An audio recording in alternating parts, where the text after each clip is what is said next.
уште една тема актуелна во Македонија наутро, која што верувам ќе го задржи вашето внимание, а вака некако ја почнуваме. Со резолуција на Обединетите нации од 1999 година за прв пат почнува да се одбележува 25 ноември како меѓународен ден за елиминација на насилството врз жените. За семејното насилство ништо поминуваат жените и колку е важна институционалната поддршка во ресоциализација и реинтеграција на жените во општеството. Разговараме со нашите гостинки. Велам добро утро за Фросина Ивановска, психотерапевт во Националната мрежа против насилство врз жени и семејно насилство. Добро утро, Фросина. И Ана Аврамовска-Нушкова, внатрешна експертка на проектот.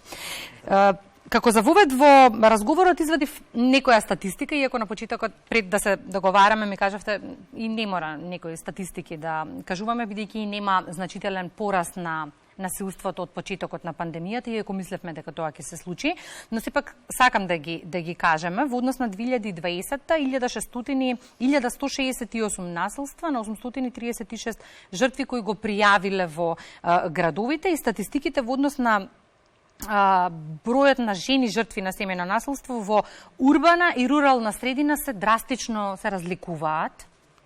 Која е причината за ова? Стереотипите? Видете, во однос на статистиката и во однос на пријавувањето на насилството врз жените и семејното насилство, треба да се има еден малку посеопфатен пристап. Што значи тоа? Ние сите знаеме дека има голем број на нерегистрирани, односно на сива бројка, кој што ја кажуваме, на непријавени случаи на семејното насилство. Штетните практики, обичаи, традиции, стереотипите, патриархалното општество кој што кај нас се почесто и почесто веќе доаѓа до израз. Во секој случај сето тоа може да биде еден сплет на околности каде што на една жена и треба определен временски период. Статистиката покажува дека минимум 5 години поминуваат откако жената трпи насилство за да се добие доволно самодоверба за да го пријави истото. Срамот што ќе кажат неблиските, срамот што ќе каже околината, осудата, дали моите деца ќе бидат покажани со прст затоа што нивната мајка е жртва на насилство. Сето тоа влијае исто така на бројот на пријавувањето на бројката во однос на пријавувањето на насилството. Дополнително би сакала само да спомнам информацијата и важноста и на медиумите. И буквално не е тоа за џабе ни во Инстанбулската конвенција, ниту па во Законот за спречување и заштита од насилство врз жени и семејно насилство, каде што медиумите имаат една од главните улоги во превенцијата. А што значи тоа? Дека треба да работат на отргнување на тие родови стереотипи и штетни практики, дека треба да работат на подигнувањето на јавната свест и на достапноста на информациите буквално во секој подрачје, независно дали е урбано или рурално на територијата на нашата држава. И за да се овозможи сеопфатен одговор на сите видови на насилство врз жени и девојчиња, потребна е, да речеме, сеопфатна политика. Она што мене ме радува е што вие многу сериозно ја сваќате оваа проблематика и реализирате сериозни проекти низ годинива. Да, сосема ви е во ред за белешката, сеопфатен системски одговор, кога станува збор за пријавен случај на насилство, е повеќе од потребно. Кога зборуваме за системски, би сакала да бидеме и појасни кон гледачите. Значи, постапувањето на центрите за социјална работа, постапувањето на полицијата, кој што се наречеме на една прва линија кога доаѓа моментот на пријавувањето на насилството. И правењето на правилната проценка на ризик во системот, кои мерки за заштита, привремени мерки за заштита треба да се преземат или дали имаме можност жртвата да го започнеме процесот на реинтеграција и рехабилитација. Морам да напоменам дека реинтеграцијата и рехабилитацијата е една новина во нашето законодавство. Усвоен е законот во јануари 2021 година и за прв пат е предвиден ваков модел на реинтеграција и рехабилитација на жени жртви насилство и семејното насилство. Сеопфатене, има неколку столбови, односно сегменти кои што го ги опфаќа истиот. Што подразбираат?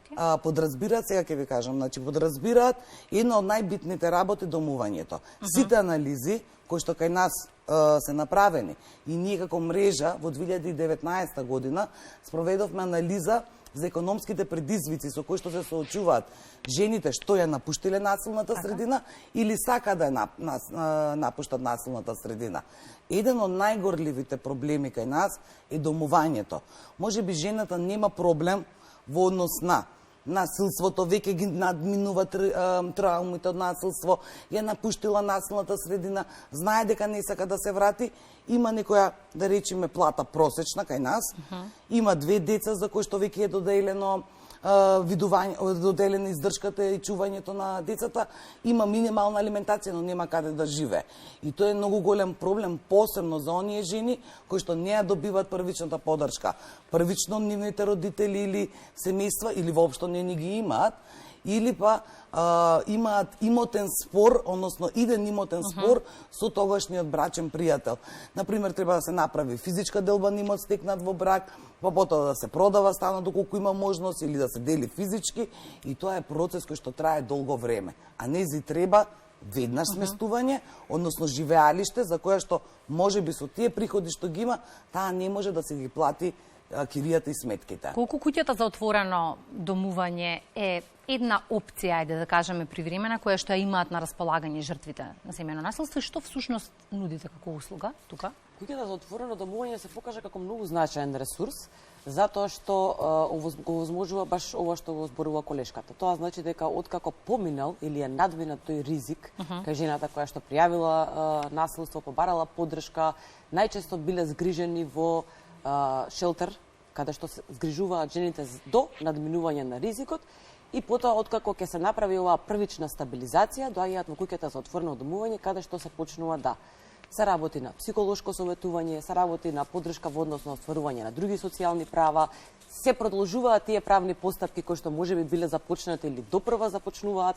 Најбитното се обезбедува кариерно советување и поддршка, што значи доколку не е вработена да почне да гради капацитети за да почне некакво вработување, или пак доколку тогашното вработување едноставно не ги задоволува економските потреби на жената и децата доколку ги има, да направи промена за да може да напредува, меѓутоа и поддршка на децата да се вклучат во образовен процес и така натаму. Сето тоа е сеопфатно и е континуирано и еден простор каде што жената може да истражува како и во која насока сака да го промени својот живот. Во контекст на сеопфатната политика која што ја споменавме, вашата поддршка е многу важна, но не е доволна ако немате поддршка од институциите. И сега истражував, да речеме, кои се процедурите или патот за да може една жена да, ајде кажем условно кажано, се спаси од насилникот. Прво се пријавува во центрите за социјална работа, па полицијата е должна да постапи, па судот во рок од 24 часа носи одлука. И сега тука најдов на информација дека, да речеме, минимален е бројот на завршени судски предмети во период од 5 години и мал е активниот број на судски постапки. И тука веројатно жртвите се обесхрабруваат. Да, ова што вие го споделувате е во однос на онај што викаме ние граѓански систем на заштита, каде што по предлог на Центарот за социјална работа може да се донесе судот привремени мерки за заштита. Тие привремени мерки за заштита на жртвата се минимум 3 месеци со можност за продолжување од 1 година. Овие постапки, односно овие привремени мерки за заштита не влијаат на другиот дел од постапките кои што она би сакала, или по службена должност треба јавен обвинител да ги превземе кон судот. Така да имаме системски судска заштита на жртвите, со тоа што во однос на привремените мерки постапките се многу итни и завршуваат. Или ако ги предложи МВР многу брзо, а додека па ако ги предлага Центарот за социјална работа во рок од 7 дена. Додека овој дел на постапка каде што викате дека се уште не е завршено, тоа се сосема други постапки кои што да има потреба од собирање на повеќе и материјални докази како би можело целиот настан да се процесира. Една од работите кои што ова го спомнавте дека жртвите се откажуваат, да, знаат често да се откажат. Например, за кривичното дело телесна повреда. Во врска со, ако настане кривичното дело телесна повреда, а е во врска со семејно насилство, при вршење на семејно насилство, тогаш треба да поднесе жртвата предлог. Ако не поднесе предлог, тоа воопшто нема да се процесира понатака во судска инстанца. Ме радува проектот за ресоциализација и рехабилитација. Колку тоа на долг рок ќе им овозможи самостојност на жртвите на семејно насилство и можност да изградат свој нов живот? Тоа е целта, значи, на самиот процес на рехабилитација и реинтеграција е целта, и бидејќи јас веќе го спомнав домувањето, не би се повторувала, но не е само домувањето. И она Фрусина што ви го сподели во однос на правилни, активни програми да се вклучат во активните програми и мерки за вработување. Да може да им се понуди обука, не само на невработените, и тие со ниски примања, за да може да се доусовршат, за да бидат поконкурентни самите на пазарот на трудот. Друга работа е финансиската поддршка од државата. Во моментов, Законот за социјална заштита предвидува само еднократна парична помош за жени жртви на насилство. Износот е определен до максималниот износ, до 15.000 денари. Со тоа што тоа значи дека може да се исплата 3.000, 4.000, 6.000. Во овој модел што сакаме, односно програмата која што МТСП треба да донесе во заедно со другите релевантни институции, би се дала финансиска поддршка подолгорочна, не само еднократна, како би можела во делот на незиното прво надминување на трауми, решавањето на домовувањето, вклучување поактивно и поконкурентно на пазарот на трудот, да има минимална барем поддршка финансиска од страна на државата, со која што би ја поддржала во зависност секогаш, и тоа го повторуваме многу често, од индивидуалните потреби. Затоа што не на секоја жена и треба ист период за да се реинтегрира и рекабилитира. Некоја можеби тој процес ќе го заврши за 2 до 4 месеци. На некоја можеби ќе треба година до 2 за да може успешно да се реинтегрира и рекабилитира. Куќата за отворено домување е куќа која што е пилотиран проект и нашата првична замисла е дека треба до 2 години дека има можност да останат во таков тип на домување, како би можеле целосно да се реинтегрираат. Имаме и фотографии од куќата, доколку се подготвени режија, можеме да ги видиме за гледачите да го видат концептот на куќата за семејно домување. Не случајно го поставив ова прашање, бидејќи според податоците кои што ги имам, се однесуваат на возраста на сторителите и жртвите на семејно насилство. Границата е некаде од 31 до 40 години. Станува збор за релативно млади жени кои што треба да им се даде можност да се реинтегрираат во општеството. Да, апсолутно ви се сложувам. Значи, границата, предпоставам дека овие податоци ви се од Министерството за внатрешни работи. Да, границата е таа и дека целта е не само да се вклучат во некој сектор како од оние што ги кажуваат типични женски работи, дека ќе работи во сервис, ќе биде фризерка или не знам, него да биде поконкурентна со можност за вклучување во определени обуки кои што ќе дадат, да речеме, дополнителни основни или понапредни, да речеме, IT вештини, каде што би можела да биде поконкурентна и на самиот пазар на трудот.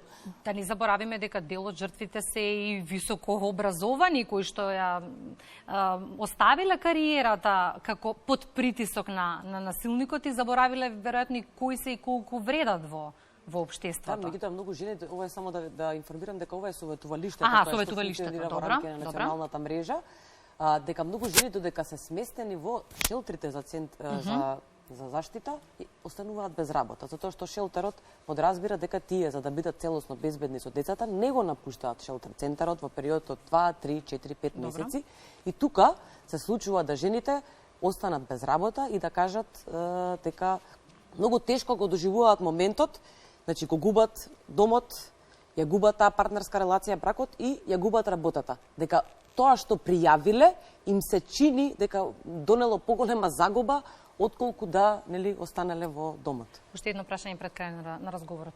Зошто гласно против семејното насилство? Да им ве кажем уште една порака на сите оние кои што не гледаат, а можеби не се охрабруваат да го кренат гласот. Имаат опција, имаат каде, имаат можности. Апсолутно, значи нема некој што не би реагирал на тоа да ја советува една жена жртва на насилство да го трпи тоа. Тоа е токсична средина која што во секој случај не е здрава ни за незиниот целост, психички и физички интегритет, ниту па за незините деца доколку ги има.